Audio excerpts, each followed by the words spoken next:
Hi guys, Carol here with Pretty Plate Events and welcome back to my channel.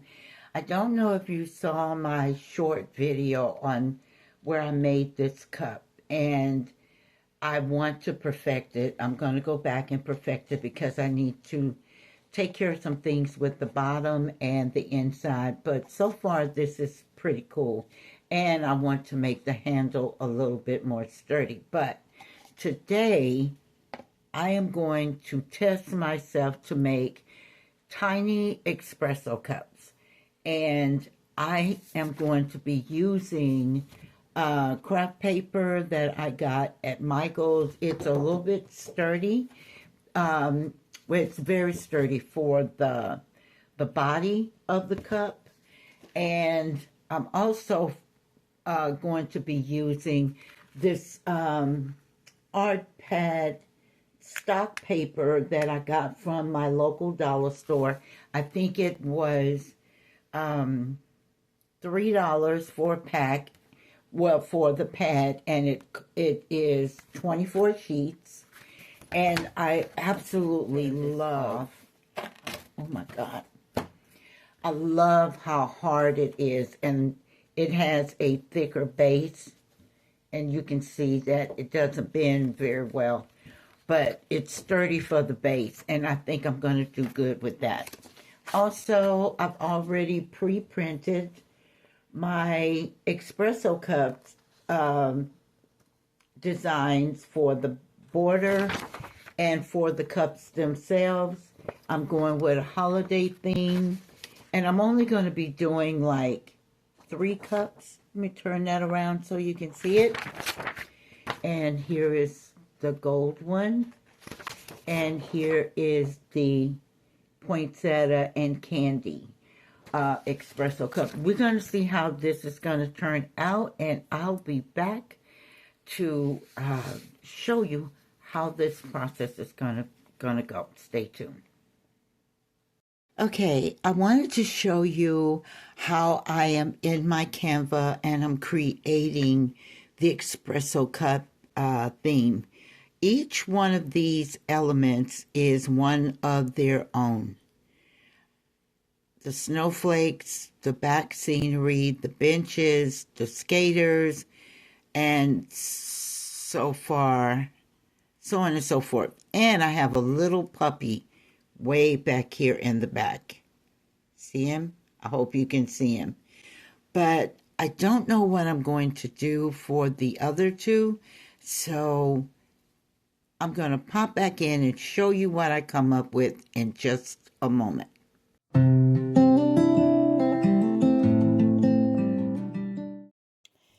I want to invite you to subscribe to my channel so you don't miss out on any of my upcoming videos.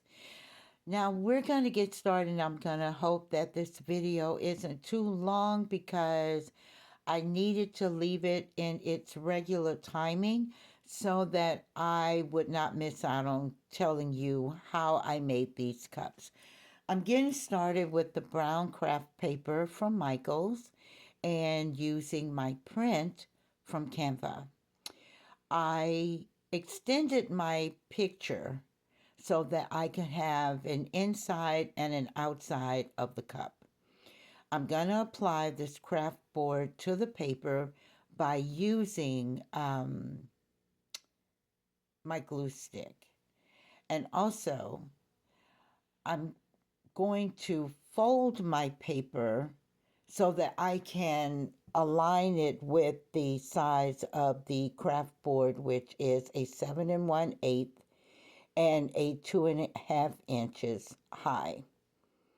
As you can see here, I had some problems folding the paper. I think it's because I cut it kind of wobbly when I was trimming the edges. And I was like, well, I'll just use the opposite end and make the line straight, but that didn't work. It took me a minute to get it straight. Let me say it like that. But I finally made it happen. And so once I did, I was like, well, let me go ahead and apply my glue stick and get it attached to the front and the inside of the cup, which is the blue snowflakes, blue sky and snowflakes on the back. So I'm going to go ahead on and I'm going to get started. And I applied my glue stick and I'm aligning it with the edge that I cut off and also aligning it with the crease in my image for the cup. So that way the edge fits right into that crease and the beginning of the craft board starts at the beginning of the paper. So we got it all smooth and everything. I'm just taking my boning knife and just smoothing out any bubbles. But of course, I ended up having some bubbles, but they worked out at the end. It came out really smooth. And as you can see, the crease fit. It fits very nicely. Now I'm going to go to the end and I'm going to cut off the excess craft paper.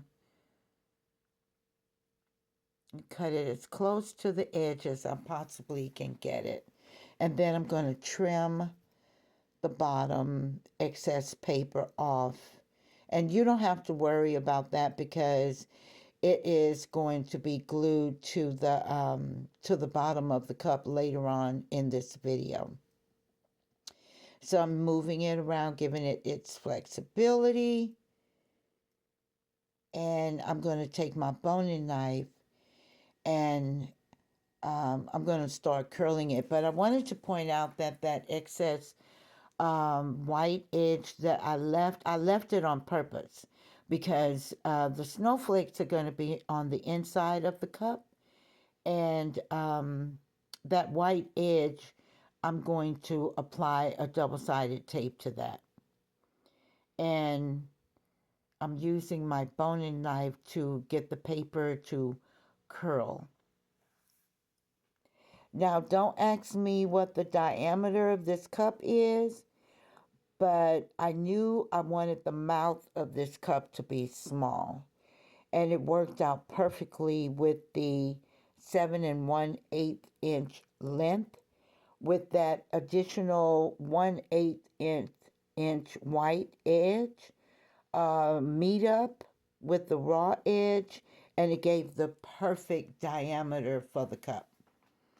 Now I'm going to apply my double-sided tape to that white edge that I left free because I'm going to put tape on this end and I'm going to flip it over and put tape on the inside of the cup. So when the two meet up, it will have a strong bond. So I'm going to remove my tape. And you see I had some bubbles there, but they all worked out in the end. The more I worked with it, the more it smoothed. But that happens when you are working with what you have, and this is what I had. So, yeah, I just work with it and put it all together.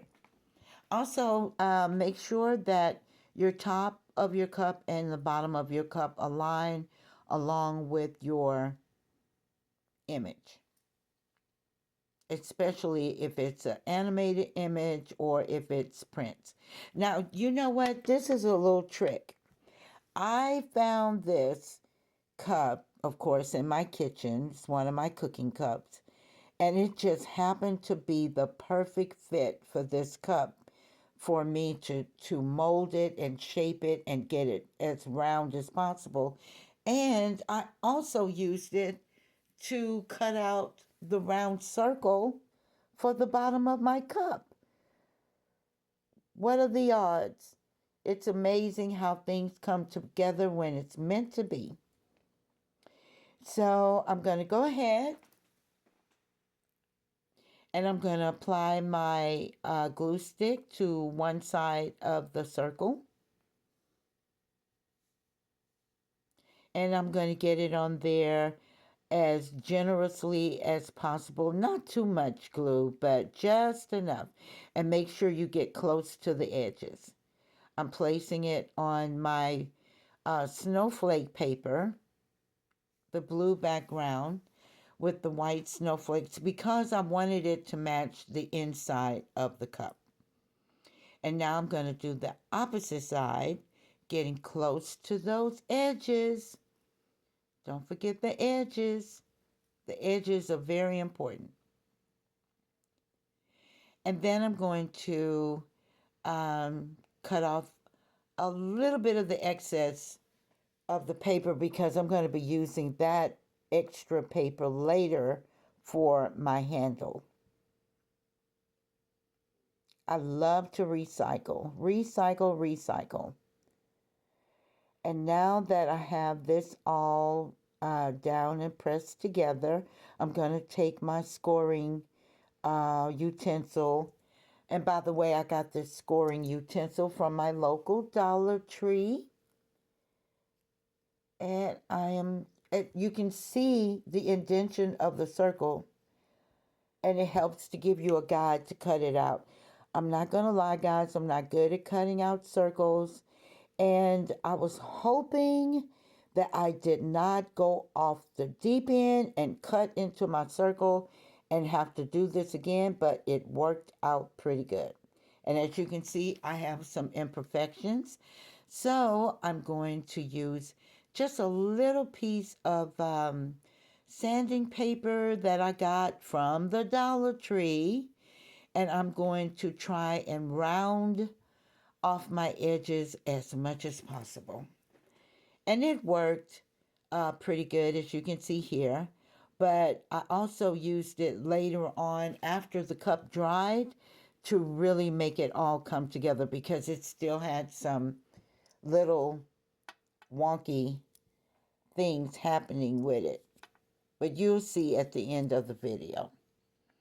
So I'm using my Elmer's glue all. This is extra strong formula, and I got it at Walmart for like $2, and it dries clear and it dries fast.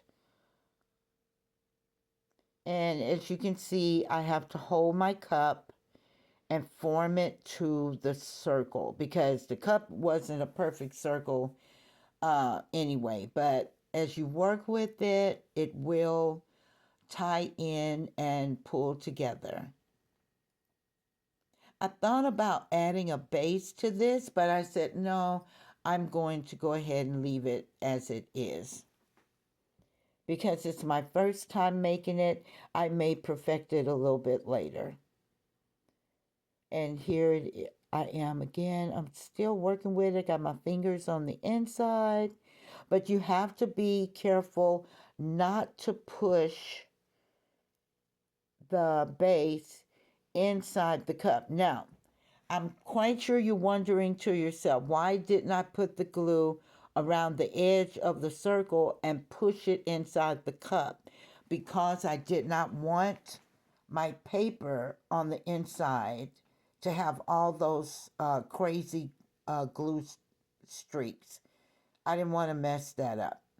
I didn't want the lumps in there. Even though it isn't a cup that you obviously can't drink from, I just didn't want it to happen. Oh, and here, my apologies, guys.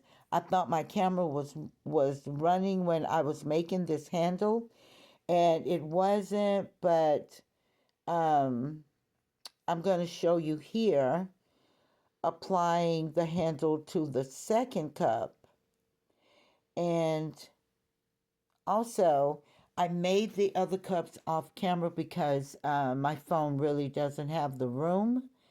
And on top of that, it was the same procedure. But I do have a little clip in here later on to show you how I made the cup handle, the cup handle. Sorry about that.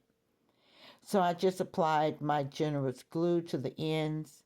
And as you can see, it kind of looks like a little, the handle looks like a little horseshoe.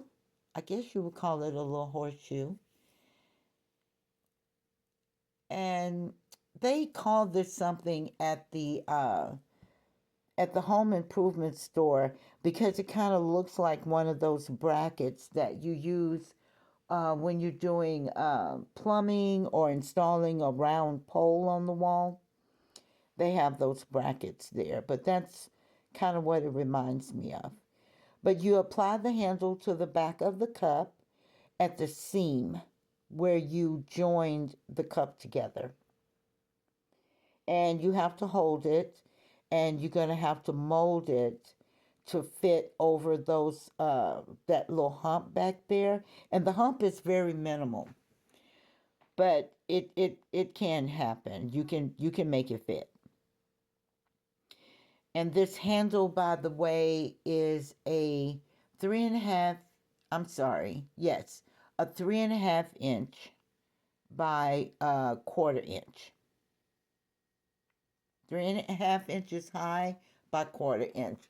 And I cut it down to fit. As you can see here. I'm glad I found this little clip. I thought I had deleted it, but fortunately it was here. I'm just applying my glue. My camera angle is really not doing well. And you just fold it over and smooth. Fold it over and smooth. And then cut off that extra at the bottom. That's about not even a 1/2 inch. But I'll put the exact measurements in the description so that you guys can have it just in case you want to try this. And then I take my boning knife, boning knife, and I make my curve. And then I eyeball the bottom fold to make that little horseshoe. Just fold it up and then flip it around and fold it up. And you can estimate that. And then there you have it. You just shape it, pull your little tabs down, and then you're going to see if it fits. And if it doesn't, make adjustments accordingly. Trim it off a little bit more, so on and so forth. And now I'm going to go ahead and apply my glue again. And I'm going to add it to my cup. And this is a really simple process. I think my most difficult part was coming up with designs that would fit the size and dimensions of this cup, because coming up with a design has to balance with the style of the cup. And here they are on my little turntable, my 3 holiday beauties. I hope you enjoyed this video and would definitely give me a chance and follow me for more ideas. I promise you I have a lot more coming and I want to share it with you. So go ahead and hit that subscribe button and turn on the notifications bell, and I will see you next time.